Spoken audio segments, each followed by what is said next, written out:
yang presentasi.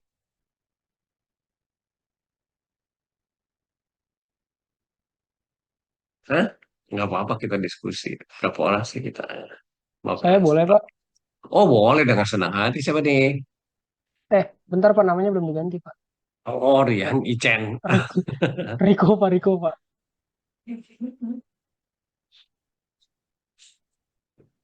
Saya share screen ya. Bentar ya. Iya, Pak. Oh udah multiple. Oke. Berarti,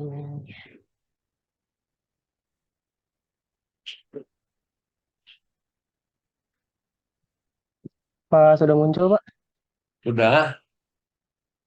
Baik, Oh Pak. iya, ya, ya. Baik, jadi di sini eh, ada analisis putusan pengadilan pajak. Nah, nomor putusan itu PUT 115516/2017 PP MXV IIB tahun 2019. Jadi di sini itu pokok sengketanya itu adalah kayak PT ini tuh kayak dia eh, ngeimpor barang, bukan barang sih, dia ngimpor makanan Pak, makanan daging beku gitu, frozen boneless beef knuckle gitu dari negara Australia gitu Pak. Nah, Hmm. pemasoknya itu Agricom Trading Australia PT Ltd itu. Nah, Hmm. diberitahukan dalam PIB nomor 184403 tanggal 27 April 2017 yang ditetapkan dalam surat keputusan terbanding nomor KEP 419 garis miring KPU titik 01 garis miring 2017 tanggal 20 Juni 2017. Nah, rinciannya begini, Pak. Jadi jenis barangnya itu yang frozen boneless beef ini jumlahnya itu ada 24.982 itu. Nah, ini harga satuannya itu segini. Yang aslinya, yang menurut pengimpornya itu, yang berarti pemohonnya, pemohon banding. Nah, sedangkan yang ditetapkan oleh terbanding atau DJP-nya itu harga satuannya segini, 69.500 itu, Pak. Jadi kan ada selisih total di sini. Nah, terus terdapat kekurangan pembayaran sebesar 7.914 yang tidak disetujui oleh pemohon banding atau pengimpornya itu. Lalu di sini ada beberapa poin menurut terbanding. Saya di sini ngambil 6. Nah, di sini menurut terbanding yang pertama adalah ini menurut DJP-nya. Jadi yang pertama itu bahwa pemohon banding atau pengimpor itu tidak melampirkan purchase order sebagai dasar terjadinya suatu transaksi yang disepakati oleh kedua belah pihak. Kedua ada bahwa pemohon banding tidak melampirkan data pendukung sehingga tidak dapat pembuktian kebenaran atas transfer yang dilakukan. Tiga ada bahwa pemohon banding melampirkan bukti atau data pembayaran aplikasi transfer akan tetapi isinya tidak terlihat jelas dan tidak melampirkan data pendukung. Lalu yang keempat ada bahwa pemohon banding tidak melampirkan bukti korespondensi, bukti kontrak, dan bukti pendukung. Lalu yang kelima ada bahwa pemohon banding tidak melampirkan pembukuan. Contohnya termasuk ke buku pembelian, kartu stok, buku besar kas atau bank, terus buku besar persediaan, buku utang, maupun data dan atau bukti pendukung transaksi lainnya. Yang keenam ada bahwa pemohon banding tidak melampirkan SPT masa PPN yang dilaporkan ke KPP yang menunjukkan bahwa barang yang diimpor adalah milik dari pemohon banding. Lalu di sini ada pembelaan dari pemohon banding atau pengimpornya itu. Yang pertama, pemohon sudah melampirkan data pendukung nilai transaksi. Nah, kedua ada pemohon telah memberikan semua dokumen tersebut di atas sebelum batas waktu di atas. Sehingga metode nilai pabean seharusnya tetap menggunakan metode nilai transaksi dan menggugurkan penjelasan dari terbanding yang menjelaskan penggunaan metode lain dalam penetapan pabean. Ketiga, dalam Undang-Undang Nomor 42 Tahun 2009, khususnya pasal 4A, daging itu tidak dikenakan PPN, Pak. Karena kan yang diimpor ini daging beku kan, makan dalam bentuk makanan, bukan barang gitu, Pak. Terus yang keempat, pemohon telah melampirkan bukti bayarnya. Itu ada di PDF-nya.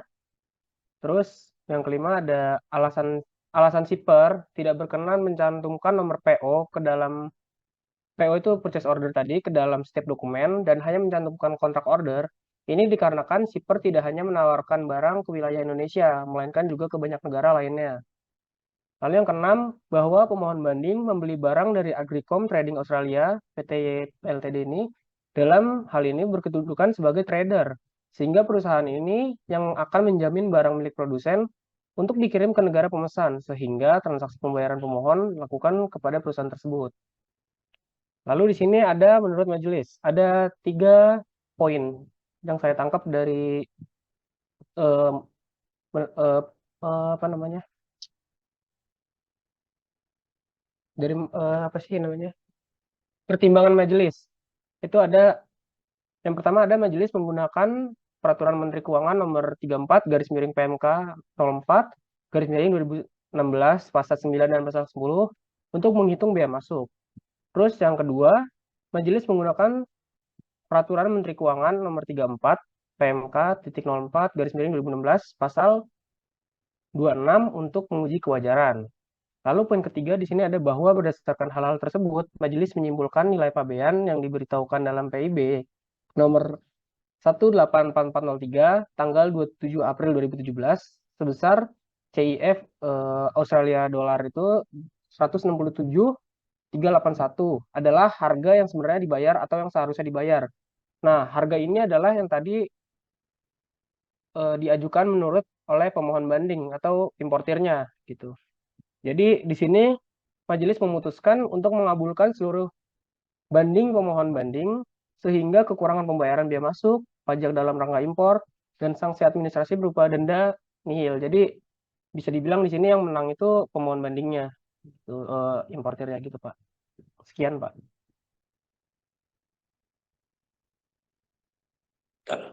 Mantap Riko, terima kasih. Bagus juga presentasi dan materinya. Nanti saya coba bahas. Yang lain Baik ada Pak. pertanyaan? Terima kasih. Sebelum nanti kita bahas, saya berharap ada diskusi. Ada pertanyaan nggak? Bisa dipahami nggak yang kasus Riko ini? Bagus Riko, makasih ya. Sebentar saya tutup dulu pintu ya, berisik ya.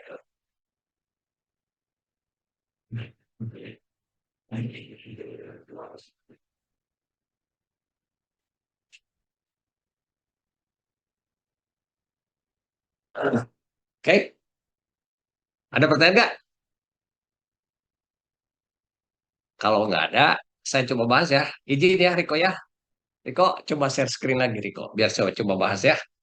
Baik Bapak. Nah, sebagai kita kita diskusi ya. Share coba share screen lagi.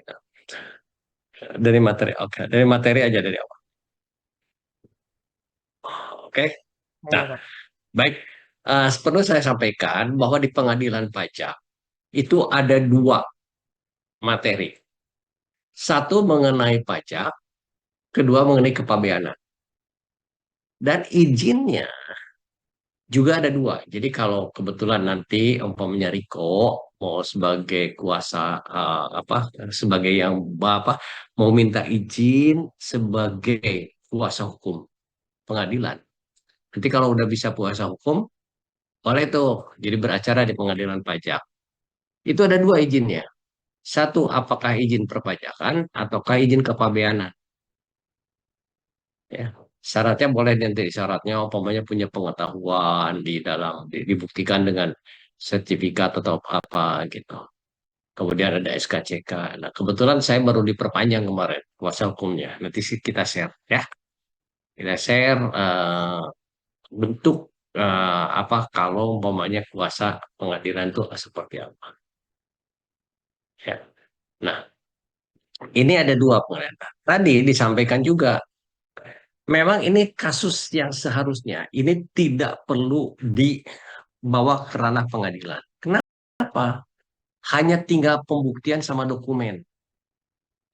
Biasanya orang terbanding baik Piskus maupun juga DJ apa Bea Cukai itu nggak mau pusing ya nggak ada bukti koreksi kan gitu aja kan ya Riko betul nggak tidak menampilkan bukti padahal itu bukti itu mungkin sudah dilaporkan sudah disampaikan oleh wajib pajak.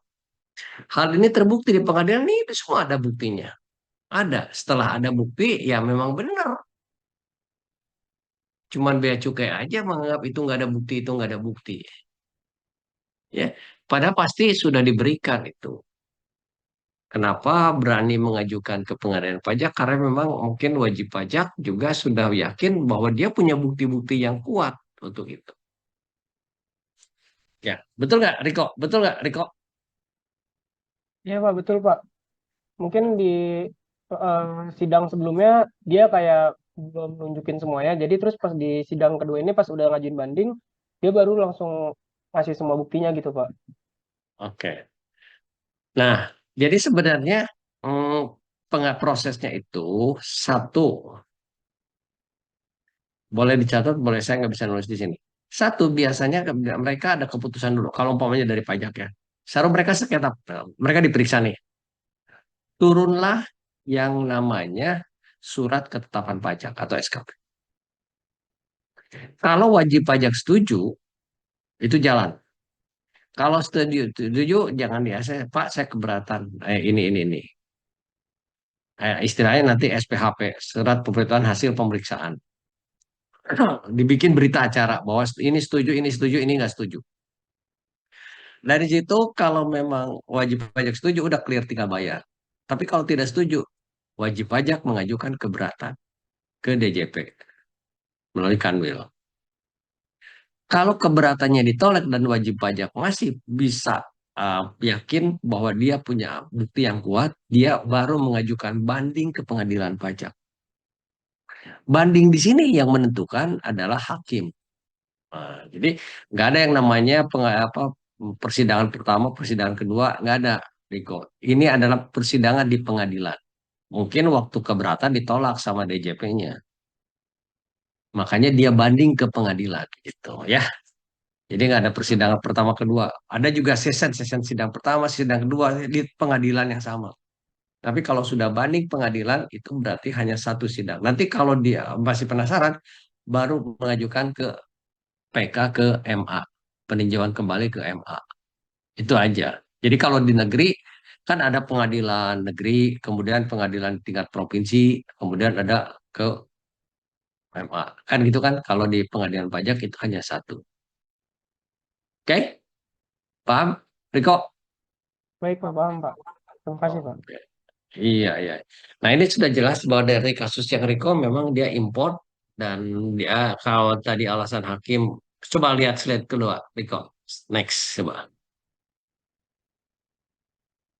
Nah, ini kan menurut perbanding artinya menurut dari JP atau Bea Cukai kan tidak melampirkan bukti, tidak melampirkan data pendukung, pemohon banding menawarkan tidak ada bukti transfer gitu kan. Nah, ini kan bisa dibuktikan di pengadilan bahwa datanya ada memang. Oke? Yang lain ada pertanyaan mau nggak? Kita coba diskusi. Kan? Nanti akan ya ini sebenarnya saya maksudnya Anda kan nanti mungkin karena konsentrasi pajak. Jadi di sini tuh banyak kasusnya untuk tambah wawasan ya, untuk tambah wawasan. Nanti pajak internasional kita akan selingit coba sekali karena memang pajak internasional kan sebenarnya sedikit sekali kecuali memang ada dia kerja di perusahaan yang internasional dan itu jarang. Selama ada patokan P3B, patokannya kalau ada kerja di perusahaan internasional, patokannya P3B. Ya, bentar ya.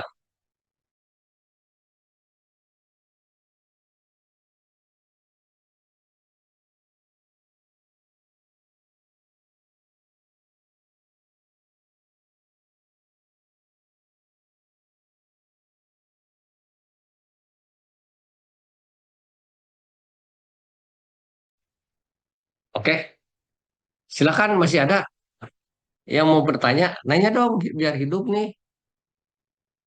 Destia,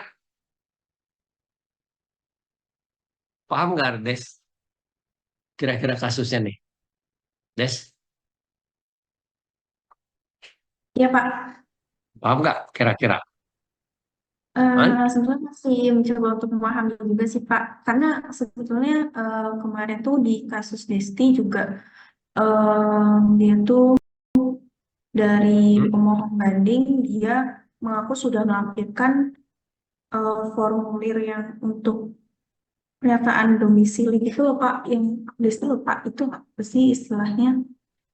eh DDT, DDT, SKD, SKD ya Pak. Ah, Nah itu ternyata ya. di pas di apa namanya, pas di persidangan dia nggak bisa Ah? menunjukkan SKD itu Pak.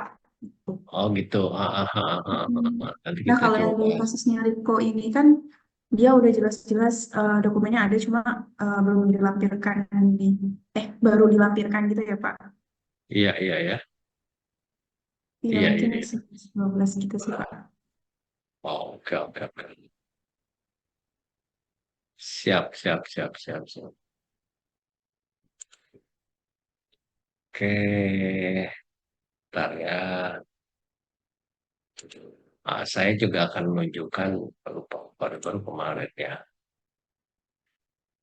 Ah,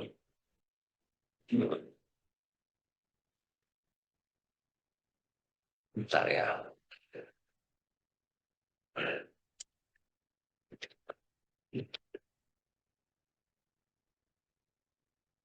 Bentar, saya coba.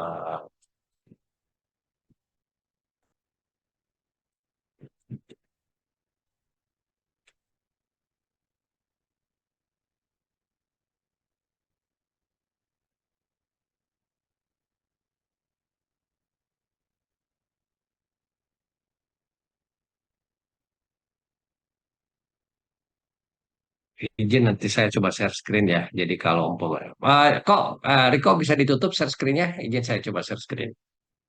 Baik, Pak.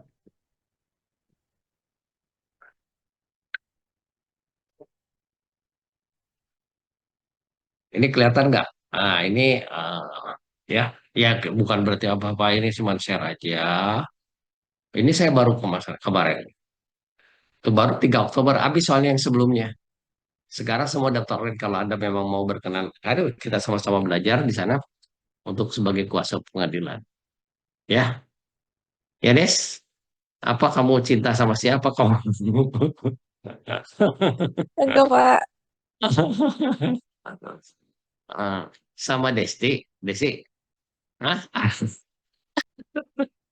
Tahuannya. Eh, ya, kita share aja ya.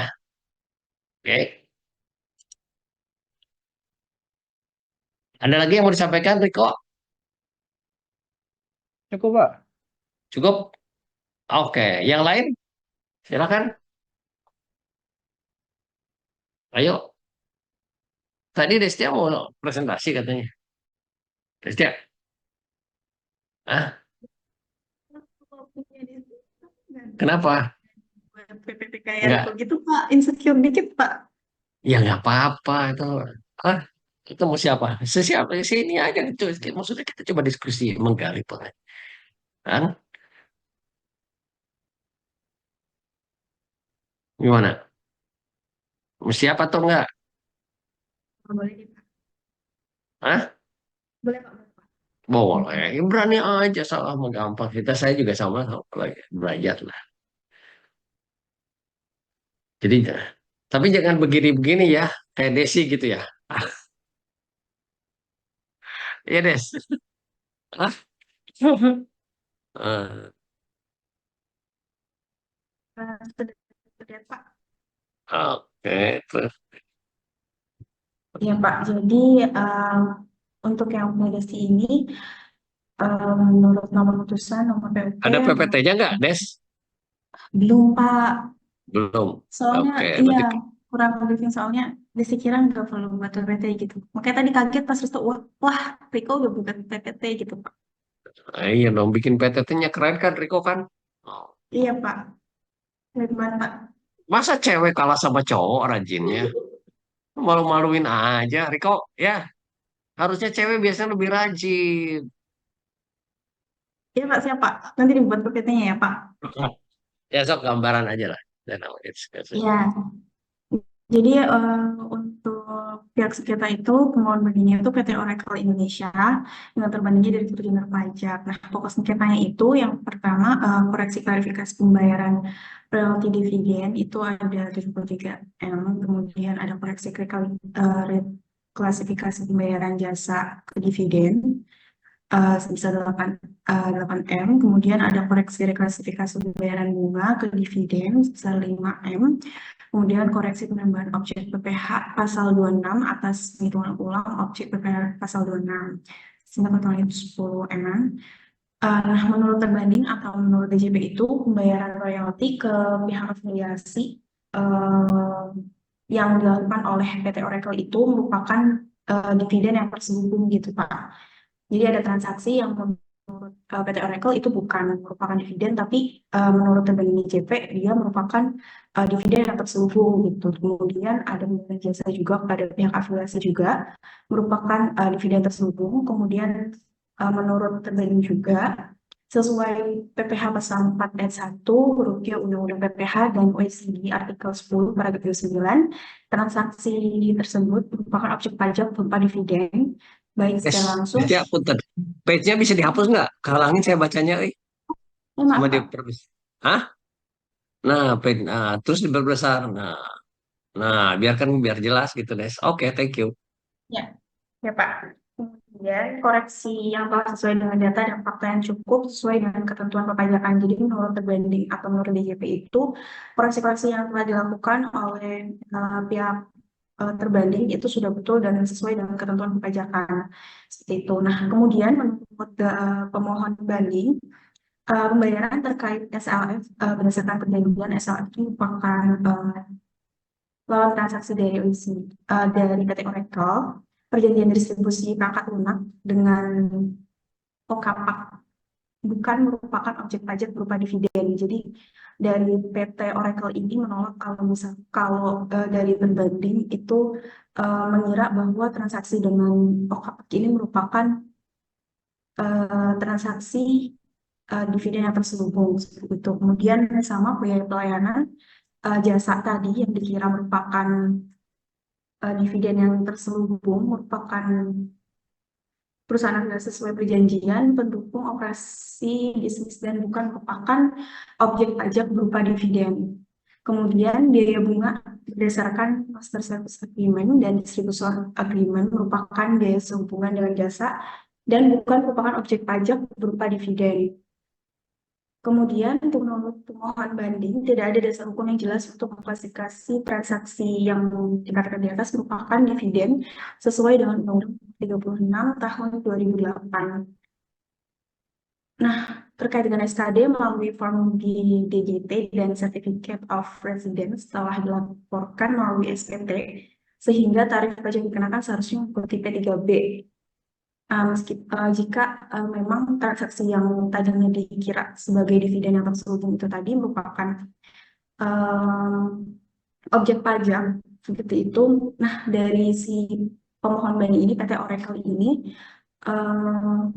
mengklaim bahwa pajak yang dikenakan seharusnya mengikuti T3B seperti itu Pak. Nah, kemudian penyetoran dan pelaporan PPh 26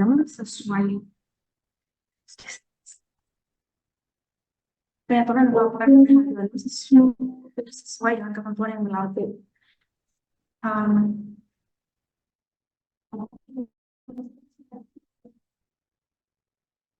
Kemudian menurut pasal 3 Undang-Undang 11 tahun 2020, faktur pajak yang harus sesuai dengan ketentuan yang diatur dalam P3B, kemudian pasal 9 Undang-Undang Nomor 11 tahun 2020, faktur pajak wajib menyampaikan fotokopi SKD WPLN sebagai lampiran SPP yang misalnya kemarin untuk yang menurut pemohon banding, dari sisi pemohon banding, faktur pajak wajib menyampaikan fotokopi SKD WPLN sebagai lampiran SPP.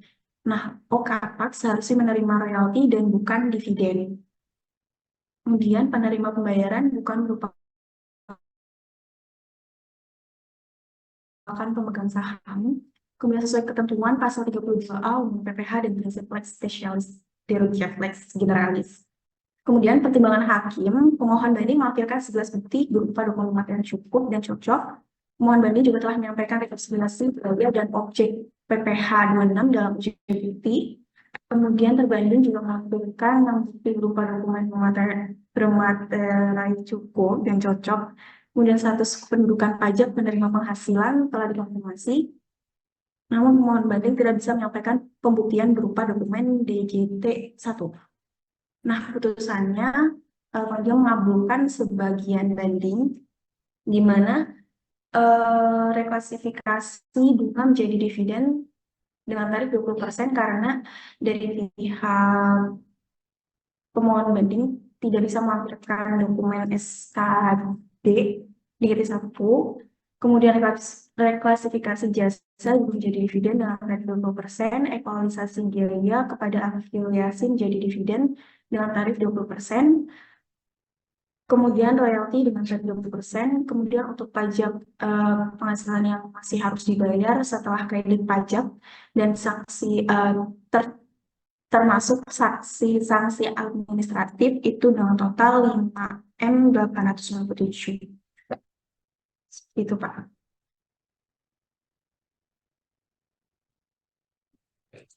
Oke, yang lain ada pertanyaan? Di GTA itu apa, Desti?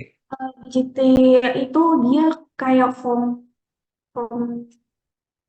domisili apa sih yang untuk domisili gitu Pak? Apa? Domisili di GT. Apa ya?